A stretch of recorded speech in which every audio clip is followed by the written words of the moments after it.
This podcast is not sponsored or supported by any business or organization. The views reflected on these podcast episodes are my own. Please be aware I am not a medical expert, travel agent, or any other kind of expert. Hey everyone, welcome to the Explore Love podcast. I'm Ashley. This podcast is based off of my blog of the same name, Eat, Explore, Love. It talks about the unique challenges in traveling around the world when you have celiac disease. Due to sort of popular demand, I decided to also record a podcast to delve a little deeper into my travels and the lessons learned along the way.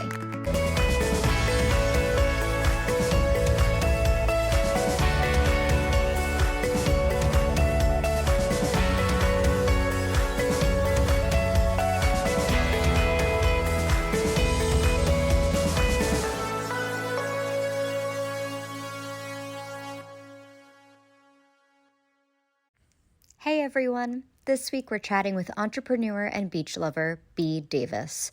She has started Life, Love, and Travel and has her very own podcast, Beachside Banter with Bea. Find out about these adventures and more on this week's episode of Eat, Explore, Love, the podcast.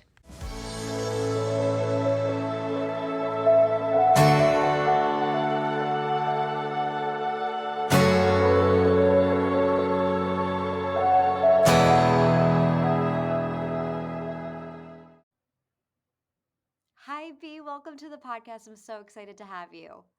Hey, thank you so much. I'm so excited to be here. I know that we're going to give an intro to this podcast and we're going to give a little bit of your background, but I always like to ask my guests, who are you in your own words that led us to this conversation today? Would love to hear your Yeah. version of you. I'm just your typical 40-year-old mom. I've got two boys. One is 20 and about to be 21. Oh my gosh, it's so crazy. And the other just turned 19 recently. I have a husband and I'm a huge fan of animals. So I have five fur babies, which may be a little too much, but I love them. I really love to travel. I've kind of like weaved my life around traveling. Um, yeah, it's kind of me in a nutshell. I love that. So I know that you have your own podcast. Would you be able to Mhm. take us through the journey of how you decided to have your own podcast? Yeah, so it's actually kind of funny. My son, my youngest son, is actually kind of my biggest motivator. He's all, he's in the trends and he knows what's going on Instagram and all those socials and all that stuff that I kind of don't really know anything about. So he had this great idea. He was like, Mom, I think nowadays people are really starting to push for podcasts and they're really starting to, be able to dive into who they're talking to and they want to know more and blah, blah, blah. So we kind of did a little brainstorming and we were like, okay, what if we just sat down with locals of beach towns and, we picked their brains. There's tons of times where Americans don't necessarily have the right culture or the respect that they should. So my whole idea was to kind of bring people closer, to kind of bridge that gap between American tourism and the locals who are in these beach towns. So that way people kind of start to connect a little bit better and it's not so bad for us tourism because let's be real. A lot of people don't like American tourists Yeah, because no. we have our own thing. We do our own thing. We don't really take the time to appreciate what we're in the environment that we're in and that sort of thing. So I'm trying to kind of change that. I'd like for people to travel more with a purpose and to kind of dive deep into like cultural immersion and that sort of thing. I love that. What ins- inspired you? I guess what came first? Your love of going to the beach? I grew up on Long Island and I'm not a beach person and my both of my sisters are and they spent all their time there. So, did what came first, the love of the beach or love of traveling or how does that all correlate for you? Yeah. So actually, I'm from St. Louis, Missouri. So I'm Okay. literally smack dab in the middle of the U.S. Yeah. We have no beaches around us unless you consider the Lake of the Ozarks a beach, which it really isn't. So I really didn't have any kind of like need or want to really travel a lot. So as a child, I went to like two different places. I went to Springfield, Missouri, and Branson, which is not really vacation, right? So I didn't really have a lot of that experience. I took a solo trip when I was like 8. My mom shipped me off to my grandma's house in California. The very first time I ever seen a beach was Santa Monica, which even then it wasn't really the nicest beach. There was a lot of things that I probably shouldn't have seen as an 8-year-old child. But so I kind of was like, I don't really care. Travel is not really that big of a deal. And then my husband and I got married, and our honeymoon, we went to Punta Cana, and that was the first time that I saw a real beach. And was able to kind of experience things outside of my little bubble.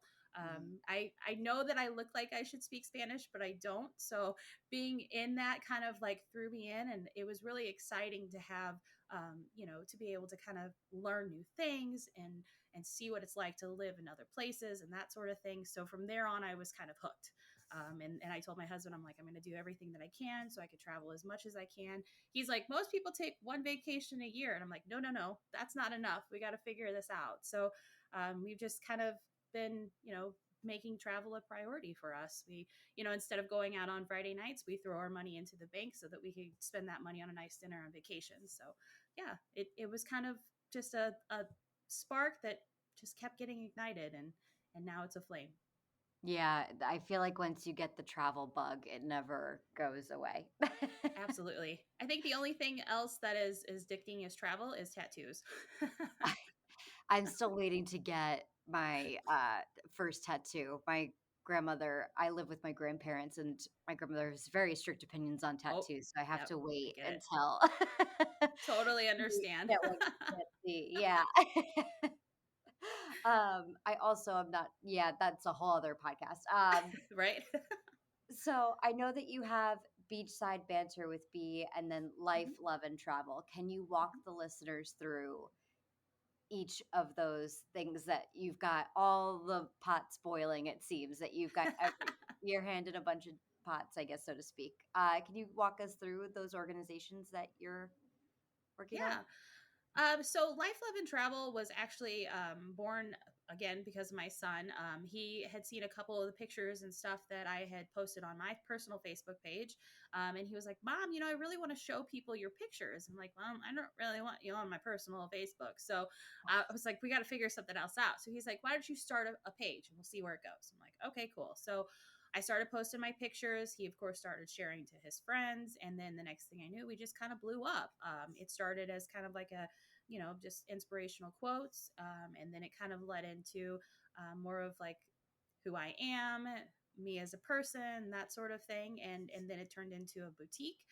So I do a lot of like cute little beachwear and stuff. I specialize mostly, or try to pick mostly plus size. Um, just because I know it's really hard to get those kind of clothing. And I'm a plus size girl myself. So, of course, but beyond that, we just started doing travel planning. I just got my license to become a certified travel advisor. It just keeps blowing up and growing. And it's kind of one of those things where we're literally just throwing darts at the wall, and whatever sticks is what we kind of go with. And, we're just trying to make it into something cool. So, we were gonna kind of do the same life, love, travel as the podcast, into the podcast or whatever, and kind of incorporate it all. But we kind of decided that maybe splitting it up might be better, because then it kind of puts us in two different environments. So Yeah. that's kind of how we came along that. And I'm sure one feeds another somehow, some way, that they all somehow Absolutely. connect Yep. Hmm. in this great big world of ours. That's incredible. What has been the most, I imagine when that so much of this started from your son's brain and into the world and you just naturally being yourself, and that's rewarding all on its own. Has that been the most rewarding part of all of it? Um, I think I think being able to kind of prove to myself that I can do something that I never would have expected. Pushing myself outside of my comfort zone. I started doing like solo travel and that sort of thing, which knowing me 10 years ago, you would have never assumed that I would have been able to do that. I suffered from really, really bad anxiety, almost to the point where I didn't want to leave my house. So being able to kind of overcome that, and face it head on, and put myself out there and be okay with it, I feel like is the most rewarding part of it, because Yeah. I'm more of an introvert than I am an extrovert. So I've kind of, changed that piece of myself, and I'm starting to get better at that. So yeah, it's growth. The amount of growth that I've done personally, my son, the podcast, the brand, everything. I feel like that it's just awesome to see that it's actually, well received, and people are actually excited about it. I love that. That made me so happy to hear all of that. Do you, in your podcast, explore that idea of people pushing their boundaries and going and traveling and the rewards of even solo traveling? Or do you mainly, if it's not about the beach, then no way, not, or not in the topic? No, we are actually, it's kind of a mix. So I say I sit down with locals, but there are a lot of travel experts that I'll talk to as well. I got a guy travel. He was probably my favorite episode that I've recorded so far. We kind of did a deep dive into cruising and all things. I'm scared to death of the ocean. Um, so I've never been on a cruise by myself. So being able to kind of dive deep into it, and pick his brain and learn about, different cruises and different lines and that sort of thing was really rewarding. So it's not just about the beach. We also dive in with a lot of entrepreneurs, and we're talking to them about their businesses and that sort of thing. So it's all sort of travel related. But yeah, we do kind of dive deep in. There's been a couple discussions that have been very deep, I love it. I love being able to kind of, pick everybody's brains. We had a whole conversation, about a guest from Mongolia. I learned a lot about her traditions and culture, and it's a little odd, but I can't say anything because that's what everybody has their own thing, right? So, yeah, just learning that kind of stuff has been really awesome, and I think a lot of my audience really enjoys that too, because they're learning things that they may not have learned before, or they may have not even have thought to Google or research or anything like that. So, yeah, I think that's the best part about it. What is your advice to people that are afraid of solo traveling and I feel solo traveling is the best thing I've done for myself. Out of all the things and accomplishments I've had in my entire life, solo traveling's at the top of the list of things I'm proudest of, Absolutely. and all that comes with that. Yeah. What is your advice when it comes to that? Oh my gosh, just do it. Book the trip. I tend to tell people that, if you've been somewhere before and you're kind of comfortable in that place, maybe start there with your first solo trip. Mm. I of course had been to Jamaica a couple different times with my husband. I had been on a friend group and that sort of thing, so I chose that as my first destination, because I knew the airport. I knew exactly, who to use for transportation. I knew where to go, what hotels to stay in, all of that stuff. So I felt comfortable there. So while it was still scary, it wasn't as scary because I kind of was already comfortable and knew that area. So I think the worst part about solo travel is the look that you get when you walk in and you're like, oh, table for one. And they're like, okay, Yeah. that's the worst part about it. Other than that, really being able to kind of, date yourself, so to speak. Like that's Mm. what you do. Like you're making your own decisions on what you want to eat, what you want to do, where you want to go, all that sort of thing. So it's really awesome and eye-opening because you learn a lot about yourself and who you are. And then you're also kind of forced to be a little bit extroverted, right? So you have to make friends while you're there. You can't not talk to anybody the whole time you're on a vacation. So being able to, when you're by yourself, people kind of come to you, approach you, you'll approach them, that sort of thing. And you really start to expand your network, and you meet these awesome people that you wouldn't have met if you had been with somebody, because you had been too engulfed speaking to that person instead of trying to find somebody else to talk to. So anyways, that's kind of the way I look at it. Travel, solo travel, I feel, is something that every single person should do at least one point in their life, even if it's just for a couple nights away, just to really kind of, yeah, just learn who you are as a person and grow. I love everything that you just said because I concur. Lived in Europe 9 months and was by myself That's 99% of the awesome. time. And I would go to restaurants and I loved like I had a couple of days in Madrid, I think it was, and I met some people there, and they were like, "Come have dinner with us." And I had never had that experience before, and I was like, "Okay, sure." Yes. And I had gotten into this habit because I loved just sitting. And in Europe, you could have dinner, like you could go for dinner and be there for breakfast the next morning, type of deal. And I would just read a book for hours while having my Hmm. dinner. So I got in the habit of I would cut up my meal before I would start to eat, because apparently proper etiquette is to cut one piece at a time as you're eating. And I just, like you do with your little kids, Right. I didn't realize that I had formed that habit, and that was something new I was doing. It hadn't occurred to me. Because it was all around, how can I read my book and be able to enjoy the book while Right. eating? Makes it easier.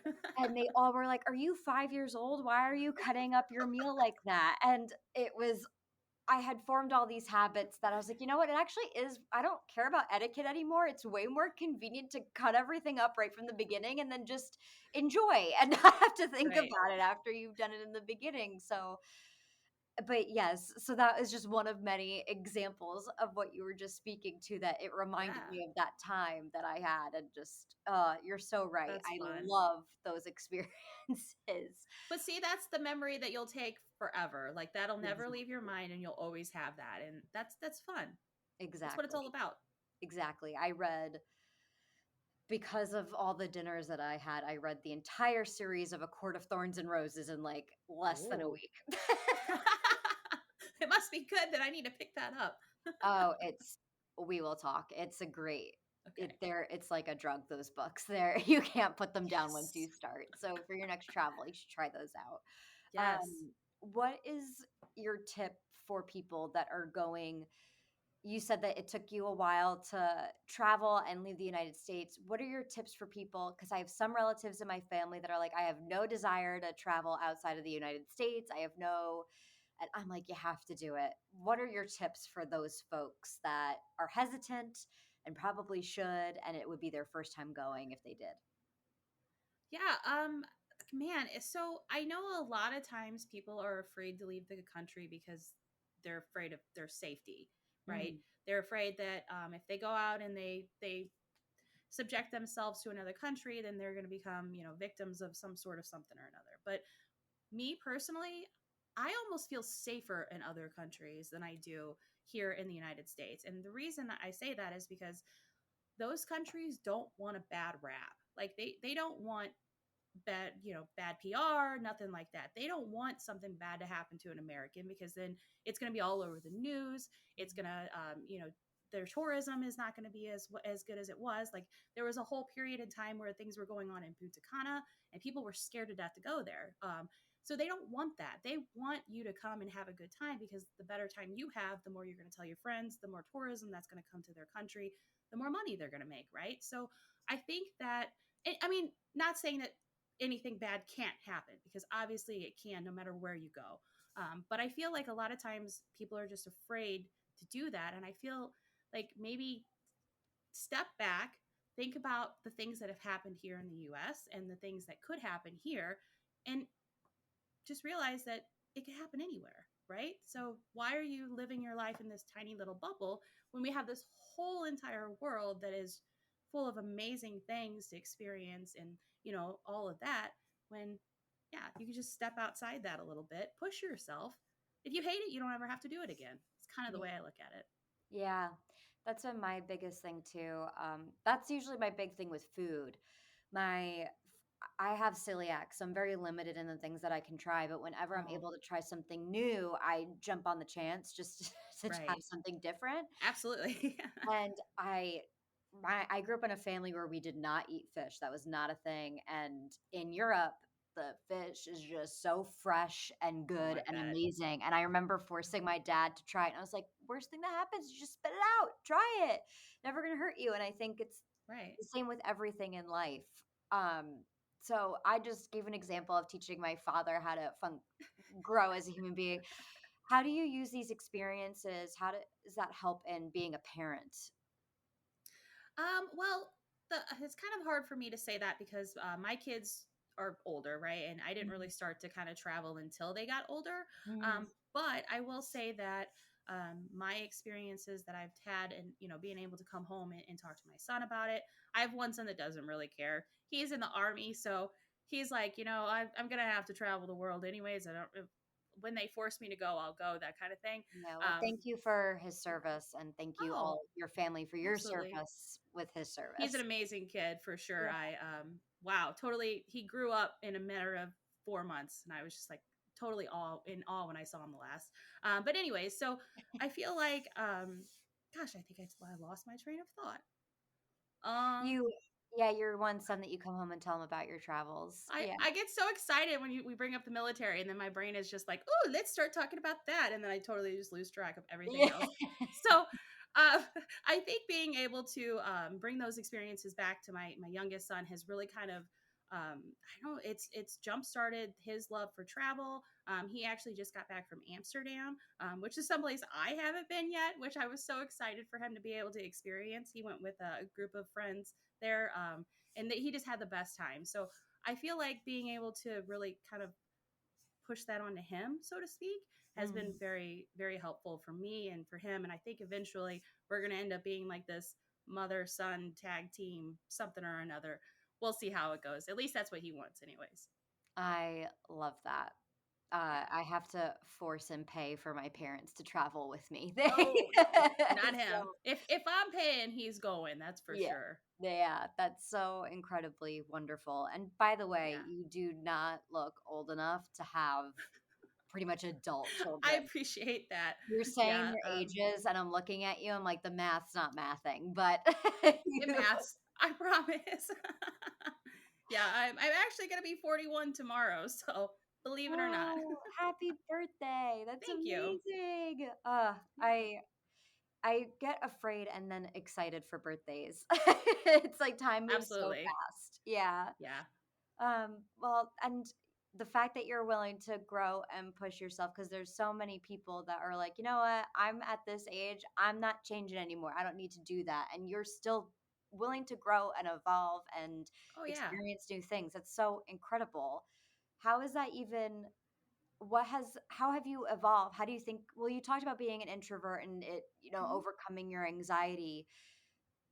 What was the moment that it all clicked for you that you were on the right path of everything that you were doing and that it was for the better?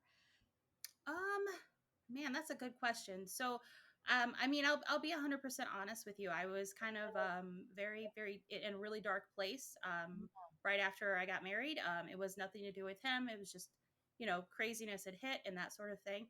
So like just being able to pull myself out of that, and I think travel really was it because we Yeah. had gone to a couple different places. We made it to Jamaica a couple of times, and every time I went, I felt almost like a like a renewal type of feeling. I felt refreshed. I felt rejuvenated, so to speak. And I think that's kind of what made me become so obsessed with it, is because I felt good when I was doing it. Yeah. It helped me out of that dark space that I was in. So and then it just kind of became an obsession because I knew that the more I traveled, the happier I was. The more I got to experience, the happier I was, that sort of thing. So really, I think travel saved me. Yeah. If I wouldn't have had those experiences, I'm not really sure where I would be Yeah. because I don't know that if that darkness would have taken over or not. So Yeah. yeah, it's been really really great for me. I just like I said, I've done everything that I can to make it a priority. So we've got a certain amount of money that goes into a savings account every month and that sort of thing, so that we can make sure that we can go. And yeah, just being at the beach itself, there's something so magical about it. I don't know what it is. I don't know if it's because you're staring at water or if it's the sound of the waves, but it's so refreshing to hear. And even if you could only do it a couple times, in your lifetime, cherish it because it's worth every minute of it. And try to record some of that too, because if you could play that sound while you're trying to sleep, I tell you, it helps. Yeah. It's so funny. Yeah, they even have where they're creating that sound and it's just not the same as you're right. It's not the Nope. same as actually being there. Yeah. You talk about how you try to have as many trips as you can and you're saving up. Do you have any upcoming travels that you can tell us about? Well, actually, so right now we're in the process of moving. Okay. Part of the plan is to move closer to the Atlanta airport, so that way I can travel more. Just because that's like I'm a Delta girl through and through. Me So, too. yeah, so I try to be closer to that hub, and kind of I always have to fly through Atlanta anyway, so I might as well just cut that out and go straight there. So, we're planning on moving, and then once the move hits, we've got a couple of things lined up. Bermuda's on the list. St. Kitts is on the list, and San Andreas, which is another island that's right outside of Colombia. So we're pretty excited about that. I love that. Well, I've taken up so much of your time and I want to be respectful of it. We end every episode with the same list of rapid fire questions. Can I throw them Yeah, at you? let's Amazing. do it. Awesome. In your opinion, what is the city with the best food? Oh, I would say San Pedro in Belize. I love that. That's a new one that I haven't heard. Yeah, Do it's you great. prefer, I think I know the answer to this, but do you prefer a vacation that requires you to be active or relax? Oh man, I like a mix of both. I like a couple days where Okay. I'm active and doing things, and then a couple days where I just sit on the beach. I was expecting you to say relax the whole way through, so I was pleasantly surprised. You Yeah, stumped me. Where is the city that you learned the most about yourself? that would be Montego Bay, definitely Jamaica. I love that. And then my last question for you, being that I'll let you go, where can people find you? Oh, they can find me anywhere on the internet, basically. So I'm on all social media networks at Life, Love, and Travel. You can find me on YouTube at Beachside Banter with B. We try to release a new episode every Tuesday. Sometimes it doesn't happen, but we definitely strive for that. But yeah, I'm always active on socials. You can find me on my website at lifeloveandtravel.com. And then my boutique is lifeloveandtravel.boutique. So all over the place. I love that. And we'll have the links to all of that in the episode description below. Thank Awesome. you so much, B. It was so lovely meeting you. And I hope that this is the first of many conversations to come. Absolutely. I'm sure it will be. Thank you so much for having me on the show. We'll talk soon. Yes.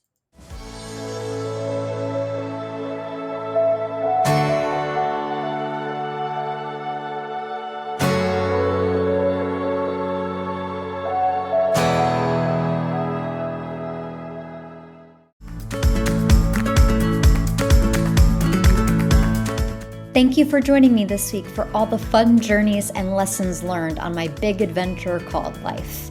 For more information on the different cities discussed, check out the blog posts on hieatexplorelove.com, posted every Monday, Wednesday, and Friday. If you have any questions or fun stories to share, feel free to reach out at hieatexplorelove@gmail.com. Until next week, remember to eat well, explore the world, and love yourself. See you next time. This episode is produced, scripted, and edited by me, Ashley. Special thanks to Sarah Mientka.